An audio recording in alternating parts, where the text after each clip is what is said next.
This is alcohol, and I'm going to show you what happens when you put it on colour pencil drawings. It's one of my favourite colour pencil hacks, and so many pros swear by it. It transforms any grainy drawing into looking like a painting. For me to show you the magic that this alcohol can achieve, we first need to do some shading. And there are 3 steps for perfect shading that need to be done for this trick to work properly. Number 1 is to use the right type of paper. Normally for colour pencil drawing, I would use a paper like this, something smooth, but that's not going to work for this technique. Because alcohol is a liquid, we need to use paper that can handle liquids. I personally love using hot pressed watercolour paper, but you don't need something this expensive. Anything that isn't too textured and can handle liquids will do. Before we move on to step 2, I want to show you another really cool hack. So before I start doing any shading, I actually like to take a white wax-based colour pencil, and I actually take this pencil and I mark out all of the brightest highlights that I can see in my reference, and then I do all of my shading like normal, and I'll show you what will happen once you add the alcohol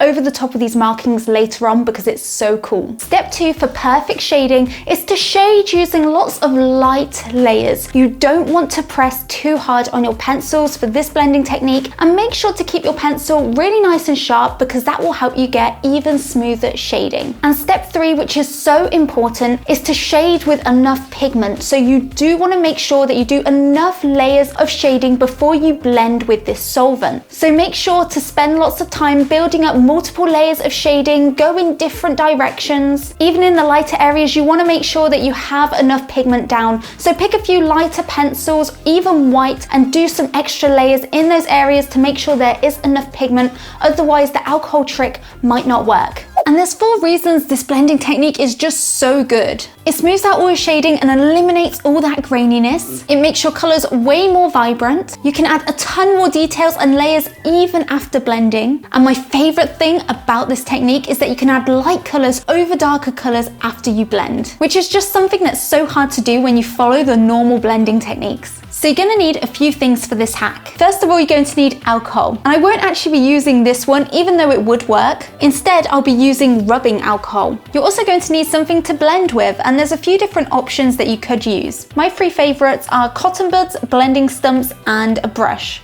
Dip whichever tool you're using into the alcohol. My favourite is the brush. And then you can use it to really quickly and easily blend all of these beautiful colours.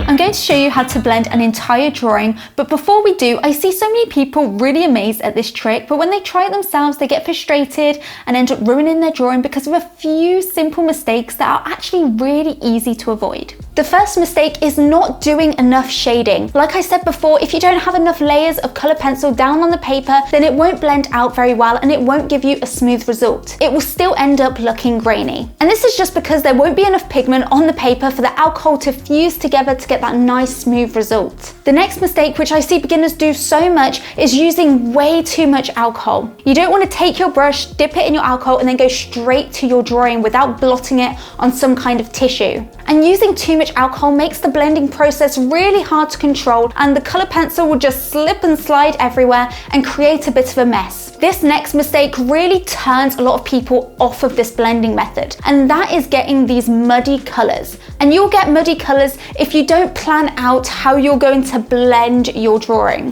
What you can't do is just blend over everything. Your colours will just muddy together and it's just gonna look ugly. What I do is I blend my colours from light to dark, and I also clean my brush between blending different colours. And this helps keep my colours nice and vibrant and prevents muddying them up. And all I do to clean my brush is I just dip it in alcohol and then keep rubbing it on some tissue until it's nice and clean. Now let's take this drawing from grainy to smooth, but this still doesn't look finished. So I'll then show you some tricks that will take it to this. It's really important if you're using alcohol to keep your room nice and ventilated, because it does have quite a strong smell. I'm going to start by blending out the background. So I dip the brush in the alcohol and blot off all of the excess on some tissue, and then I just blend using circular motions. You don't need to press super hard on the brush at all, it blends pretty easily. And you can see that because we did so many layers of shading on this background, it's blending really easily, getting more vibrant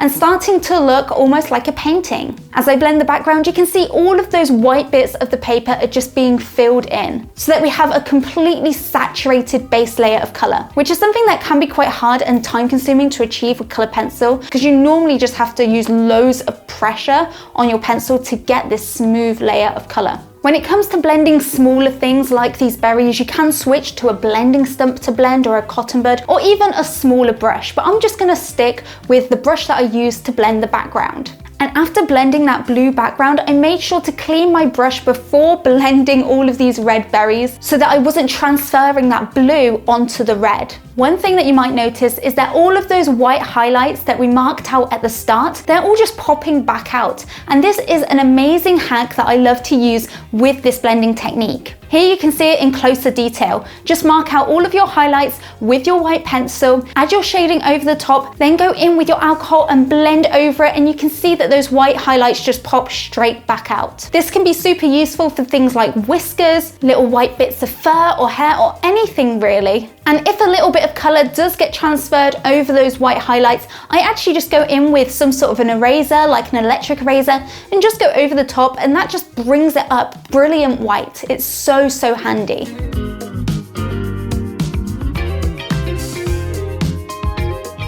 It's really important that before you do any more colouring that you let this dry for a while. I like to leave it about 30 minutes. Now, if you are worried about this being a bit toxic or having that really strong smell, then I have got an alternative for you that I love using. You see, this technique doesn't just work with alcohol. You can use all sorts of solvents, from paint thinners and odourless mineral spirits to this. This here is my favourite solvent for blending colour pencils. It's the Zest It Pencil Blend. And what I love about this is it's not toxic, it doesn't have that really strong smell, and it's specifically formulated for colour pencils. Now, this isn't sponsored, this is just something that I love using. Now let me show you the real magic of this technique. When you blend colour pencils with the more conventional methods, it can then be really hard to get lighter colours to show up over the darker shading. One of my favourite things about blending with alcohol is that you can then, once it's dry, go over with all of your pencils and add a ton more layers and details. You can add details with your darker pencils and just as easily add a ton of details with light colours. Even white shows up really well. As I continue to work on this drawing, you can see that I'm adding a ton more detail with these pencils now, and I'm really starting to refine everything a bit more. At this stage, I love sharpening up those edges with my pencils and adding all of the details and highlights. If the blending is a little bit patchy in any areas, you can just go in with your pencils again and add another layer of shading. And you can even blend multiple times with the alcohol. So if you're doing something like a blurry background, you can keep layering it up and then blending with solvent, add more layers, and then blend it out again until you get a smooth result. And this alcohol technique does work on any types of colour pencils. It doesn't matter which ones you have, this technique will work. And one tool that I love for drawing is an electric eraser. It's great for erasing little details. And the great thing is that even when you blend with solvent, this technique still does work. You can still use your electric eraser to pull up little highlights. It may not be as effective, but you can still use it to remove some of the colour pencil, and then you can go in with your lighter pencils to make those highlights even brighter. You can see how I'm using it here to add a ton more detail to this berry drawing.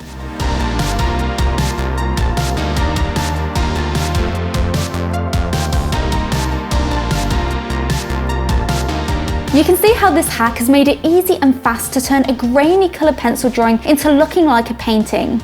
But blending with alcohol is just one method I use to blend colour pencils. Depending on what I'm drawing, I will use other blending methods as well. So check out this video next where I go through the do's and don'ts of blending colour pencil so that you don't have to stay frustrated with messy, grainy drawings and you can master getting smooth shading in all your colour pencil drawings.